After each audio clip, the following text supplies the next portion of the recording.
ஆபிரகாமை நடத்தின விதத்திற்கும் ஈசாக்கை நடத்தின விதத்திற்கும் யாக்கோபை நடத்தின விதத்திற்கும் வித்தியாசங்கள் இருக்குது. ஆமென்.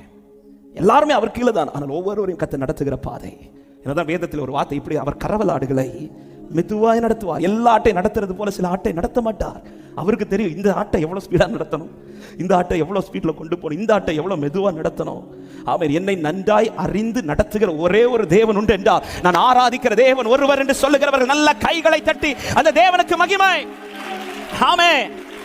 மொத்தமா எல்லாருக்கும் ஒரே போல கிருபைனா அவருக்கு தெரியும். டேவிட்டுக்கு இவ்வளவு கிருபை கொடுத்து அவனால நடக்க முடியாது.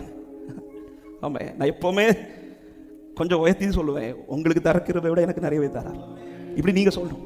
ஏன்னா அவருக்கு தெரியும் என் பிள்ளைக்கு எவ்வளவு கிருபை கொடுத்தா, எங்க எத்தனை பிரச்சனைகளை எப்படிங்க தாங்கிட்டு இருக்கிறோம், எவ்வளவு பாதைகளை எப்படிங்க கடந்துட்டு இருக்கிறோம்.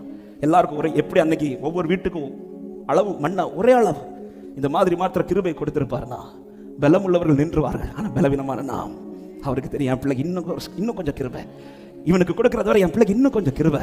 அப்படிதான் என்னை இதுவரை நடத்தி கொண்டு வருகிறார் என்று சொல்லுகிறவர்கள் நல்ல கரங்களை தட்டி ஹல்லேலூயா.